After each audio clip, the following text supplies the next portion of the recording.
கவுப் சூரா அப்படிங்கிறது வெள்ளிக்கிழமையில ஒரு முக்கியமான ஒரு இடம் இருக்கு அப்படின்னு பார்த்தோமா, அதை ஓதுறது தஜ்ஜாலுடைய குழப்பங்கள்ல இருந்து நம்மளுக்கு பாதுகாப்பு கொடுக்கும் அப்படின்னு பார்த்து ஒரு சம்பவமும் பார்த்தோம். இப்படிதானே? என்ன சம்பவம்? புகைவாசிகளுடைய வரலாறு. ஸோ அந்த வசனங்களை ஓதுறது மூலியமா மட்டும் எப்படி தஜ்ஜாலுடைய குழப்பங்கள்ல இருந்து பாதுகாப்பு பெற முடியும்?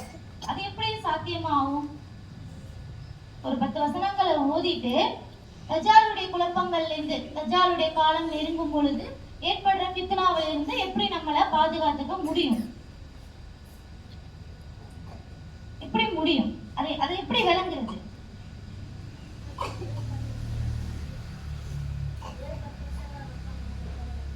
அதான் மனப்பாடம் பண்ணுனா தஜ்ஜாலுடைய குழப்பங்கள்ல இருந்து எல்லாமே தப்பிச்சிடலாமா? அது ஒண்ணு இருந்தா போதுமா?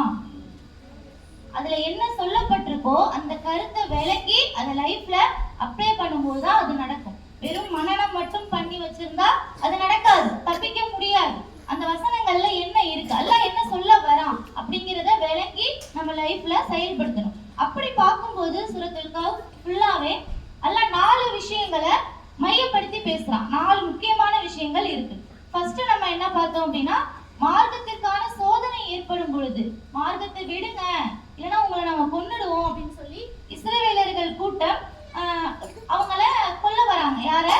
புகைவாசிகள், அங்க தங்கின இளைஞர்களை. சரியா? அப்ப மார்க்கத்தை பின்பற்றதுக்கு வாய்ப்பே இல்லாத இடத்துல ஒரு மிகப்பெரிய ஒரு சோதனையை அவங்க எதிர்கொண்டு அல்லாஹ்வை மட்டுமே நம்பி போறாங்க. சரியா? இது அவங்களுக்காக வைக்கப்பட்ட மார்க்கத்தை எவ்வளவு டைட்டா அவங்க பிடிச்சிருக்காங்க அப்படிங்கிறதுக்கான அந்த சோதனை. சரியா? இந்த சோதனைக்கும் தஜ்ஜாலுடைய காலம் நெருங்கும் பொழுது வர சோதனைக்கும் ரொம்ப கனெக்ட் இருக்கு. இப்ப தஜ்ஜாலுடைய ரொம்ப ஆதிக்கம் செலுத்தக்கூடிய காலத்துலதான் நம்ம இருக்கோம்.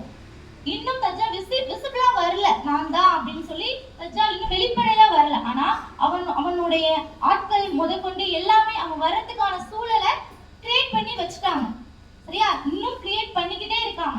அவங்க ஒரு கிங்கா கெட்ட செயல்கள் செய்யக்கூடியவங்களை வழி நடத்தக்கூடிய ஒரு கிங்கா வந்து நிற்பான். சரியா? அந்த நேரத்துல எப்படி இருக்கும் உலகம் அப்படின்னு ரசூலுல்லாஹ் சொல்லும் பொழுது, உண்மையான இறை நம்பிக்கை உள்ளவங்க மட்டும்தான் அதுல இருந்து தப்பிக்க முடியும். பாக்கி எல்லாருமே என்ன செய்வாங்க? அதுல மாட்டிக்குவாங்க, ஏதோ ஒரு இதுல போய் லாக் ஆயிடுவாங்க. இப்ப கையில போன் வச்சிருக்கோம் இல்லையா, ஸ்மார்ட் போன் யூஸ் பண்றோம் எல்லாருமே. அந்த போன் வந்து ஒரு டெக்னாலஜியோட டெவலப்மெண்ட். அதை நல்ல விஷயத்துக்கும் நம்ம யூஸ் பண்ணலாம், அதை தவறான விஷயத்துக்கும் என்ன செய்யலாம்? யூஸ் பண்ணலாம். அந்த தவறான விஷயத்து பக்கம் போறோம் பாத்தீங்களா, அப்பதான் அந்த தஜ்ஜாலுடைய இதுல போய் நம்ம மாட்டிக்கிறோம். ஒரு தடவை ஒரு ஸ்டெப் எடுத்து வச்சுட்டா போதும், அவன் அப்படியே உள்ள இழுத்துருவான். அந்த அளவுக்கு டெக்னாலஜிலாம் ரொம்ப டெவலப் ஆயிருக்கு. அதை செய்யறதுக்குனே அதை கவர் பண்றதுக்குனே நிறைய ஆட்கள் இருக்காங்க. இது எல்லாத்திற்குமே மூளையா யார் இருக்கிறது அப்படின்னா தஜ்ஜால் தான். சரியா? அவனுக்கு அல்லாஹ் அந்த வேலையை கொடுத்துருக்கான். இப்படி எல்லாமே செஞ்சும் என்னுடைய அடியார்கள் என் பக்கம் இருக்காங்களா அப்படிங்கிறத அல்லாஹ் பார்ப்பான். இப்போ அந்த அந்த சம்பவம் அப்படியே இருக்கட்டும். அடுத்ததா என்ன அப்படின்னா, தஜ்ஜாலுடைய வருகை நெருங்கும் பொழுது, அவனுடைய ஃபித்னாக்கள் அதிகமாக இருக்கும் பொழுது மக்களுக்கு செல்வம் அதிகமாக இருக்கும். இப்போ நம்ம இருக்கோம், இந்த காலகட்டத்துல நம்ம இருக்கோம். ஒரு 30 வருஷத்துக்கு முன்னாடி பாத்தீங்க அப்படின்னா யாராவது ஒரு வீட்டுல தான் என்ன இருக்கும்? டிவி இருக்கும். இருக்குமா? இப்போ ஒரு தெருவுக்கு ஒரு டிவி, 2 டிவி அந்த மாதிரி இருக்கும். யாராவது போய் பார்க்கணும் அப்படின்னா குரூப்பா போய் ஒரு வீட்டுல உட்காந்து பார்ப்பாங்க. இப்போ வீட்டுல வேற என்ன பொருள் இருக்கோ இல்லையோ, ஆனா எல்லார் வீட்லயும் என்ன இருக்கு? டிவி இருக்கு, கேஸ் அடுப்பு இருக்கு. அப்பெல்லாம் விறகு அடுப்பு தான். அப்ப ரொம்ப வறுமை, ஃபுல்லாவே கூரை வீடுகள் தான் அதிகமா இருக்கும். இப்போ கட்டடங்கள் அதிகமா இருக்கு. 10 கட்டடங்கள் இருக்க இடத்துல ஒரு வீடு கூரை வீடா இருக்கு, இல்லைன்னா 2 வீடு இருக்கு, அப்படி இருக்கு. சரியா? அப்போ வறுமை கொஞ்சம் கொஞ்சமா என்ன ஆயிட்டு இருக்கு? குறைச்சிட்டே இருக்கு. அப்படின்னா என்ன அர்த்தம்? செல்வம் அதிகமாகிக்கிட்டே இருக்கு அப்படின்னு அர்த்தம். செல்வந்தர்கள் அதிகமாகிக்கிட்டே இருக்காங்க, பணப்புழக்கம் அதிகமாக இருக்கு. அப்படி நம்ம ஆகிக்கிட்டு இருக்கோம் அப்படின்னா, அப்படி காலம் மாறிக்கிட்டு இருக்கு அப்படின்னா தஜ்ஜாலுடைய நெருக்கம் கிட்ட இருக்கு அப்படின்னு அர்த்தம். சரியா? இப்படி செல்வம் கொடுக்கப்படும் பொழுது ஒரு மனிதன் அதை எப்படி பார்க்கணும் அப்படின்னு அல்லாஹ் சொல்றான். இப்போ கஹ்ஃப்ல 33வது வசனங்கள்ல இருந்து அல்லாஹ் சொல்லும் போது, நபியே நீங்க உங்களுக்கு சொல்லுங்க, 2 பேரை உதாரணமா சொல்லுங்கன்னு சொல்லி அல்லாஹ் சொல்றான். அந்த 2 பேரை பத்தி அல்லாஹ் சொல்லும் பொழுது ஃபர்ஸ்ட் ஒரு மனிதரை பத்தி பேசுறான். ஒரு மனிதருக்கு நம்ம 2 தோட்டங்களை கொடுத்திருந்தோம். 2 தோட்டங்களை ஒரே மனிதருக்கு நம்ம கொடுத்திருந்தோம். அது என்ன தோட்டம் அப்படின்னா திராட்சை தோட்டம். அது திராட்சையால நிரம்பப்பட்ட ஒரு தோட்டம். சுத்தி அத பேரிச்ச மரங்களாலே நம்ம வேலி அமைச்சிருந்தோம். வேலினா முள்ளு வேலி வச்சு நம்ம கொடுக்கல, பேரிச்ச மரமாவே அடுக்கி வரிசையா வச்சா எப்படி இருக்கும் அதே மாதிரி நம்ம வேலியை கொடுத்திருந்தோம். அதுக்கு நடுவுல பயிர்கள் விளையறதுக்கான இடத்தை வச்சிருந்தோம். ஃபுல்லா திராட்சை தோட்டம், நடுவுல பயிர் இருக்கு, சுத்தி பேரிச்ச மரமா இருக்கு. அப்படியே இமேஜின் பண்ணிக்கோங்க. சரியா? அது 2 தோட்டத்துக்கும் நடுவுல ஆறு ஓடுது. அப்போ தண்ணியால எல்லா வளமும் அந்த தோட்டத்துக்கு கிடைக்கும். எல்லா வளமும் கிடைச்சி ரொம்ப பழமெல்லாம் காய்ச்சி அப்படியே செழிப்பா இருக்கு பார்த்தாலே. சரியா? அவ்வளவு செழிப்பை நம்ம அந்த மனிதருக்கு கொடுத்திருந்தோம். அந்த மனிதர் செல்வத்துல நிரம்பி வலிஞ்சிட்டு இருந்தாரு. அவர் என்ன பண்றாரு ஒரு நாள் அப்படின்னா தன்னோட தோட்டத்துக்கு போறாரு. போய் தோட்டத்தை எல்லாத்தையும் பாக்குறாரு. அப்படியே விளைச்சல் எல்லாமே விளைஞ்சி ரொம்ப அழகா இருக்கு பாக்குறதுக்கே.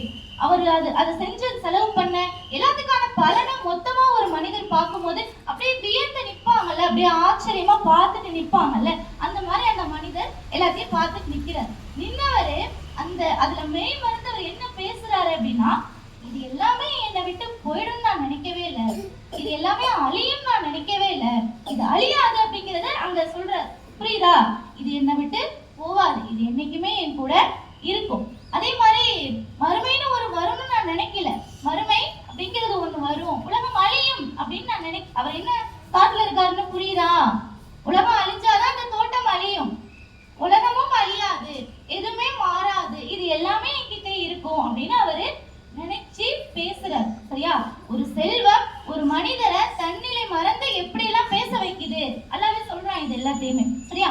அதுக்கப்புறம் அவர் சொல்றாரு, அப்படின்னு உலகம் அழிஞ்சாலும் மறுமை வந்தாலும் என்னோட இறைவன் இடத்துல நான் ஒரு நல்ல இடத்துல இருப்பேன் அப்படின்னு சொல்றாரு. இந்த வார்த்தையெல்லாம் பேசக்கூடியவர் எப்படி ஒரு நல்ல இடத்துல இருக்க முடியும்? முடியாதுல்ல. இது எல்லாத்தையுமே தன்னுடைய தோழர்கிட்ட ஃப்ரெண்டு கிட்ட அவரு சொல்லிட்டு இருக்காரு. சரியா? அதுக்கு அந்த ஃப்ரெண்டு பதில் சொல்லுவாரு, டைம் இப்போ அதிகமானதுனால இன்ஷா அல்லாஹ் அடுத்த நாள்ல வேணா பார்க்கலாம். சொல்லிடலாம் தான் நினைச்சேன், ஃபுல்லா போய் டைம் ஆயிடுச்சு, கொஞ்சம் அடுத்த நாள் பார்க்கலாமா? அப்படி செல்வம் ஒரு மனிதருக்கு கொடுக்கப்படும் போது அவர் எப்படி அதை கையாளணும், எப்படி அதை பார்க்கணும், அல்லாஹ்வுடைய அருட்கொடையா அதை பார்க்கணும். சரியா? அந்த மனிதர் எங்கெங்கெல்லாம் தவற விட்டாரு, அவரை நம்ம என்ன பண்ணோம் அப்படிங்கிறத அல்லாஹ் அடுத்தடுத்த வசனங்கள்ல சொல்லுவான். அப்படியே உங்களுக்கு ரொம்ப தெரிஞ்சுக்கணும் அப்படின்னா தஃப்சீரா எடுத்து தமிழ் மீனிங் எடுத்து பாருங்க. எக்ஸ்பிளனேஷன் வேணா நான் அடுத்த நாள் சொல்றேன் இன்ஷா அல்லாஹ். ஓகேவா? அஸ்ஸலாமு அலைக்கும் வரஹ்மத்துல்லாஹி வபரகாத்துஹு.